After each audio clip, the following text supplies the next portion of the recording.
உண்மையுள்ள நல்ல கர்த்தருக்கு துதியும் கனமும் உண்டாகட்டும்.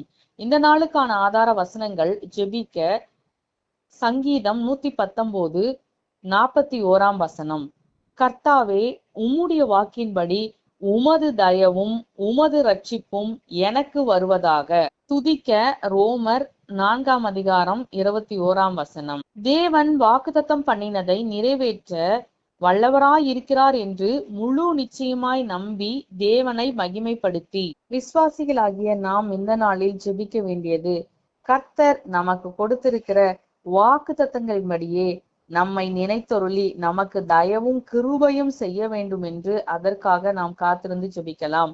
மேலும் கர்த்தர் கொடுத்த வாக்குத்தத்தங்கள் நம்முடைய வாழ்வில் நிறைவேறுவதற்கு நமக்கு இருக்கிற தடைகளை கர்த்தர் நீக்கி போட்டு நம்மை வாக்குத்தத்தங்கள் சுதந்திரிக்கும்படி தகுதிப்படுத்த வேண்டும் என்றும் அதற்காக காத்திருந்து ஜெபிக்கலாம். துதிக்க வேண்டியது, வாக்குத்தத்தம் பண்ணினவர் அதை நிறைவேற்ற உண்மையும் வல்லமையும் உள்ள கர்த்தராய் இருக்கின்றபடியால் நாம் அவரை மனதார நன்றியோடு ஸ்தோத்திரிக்கலாம்.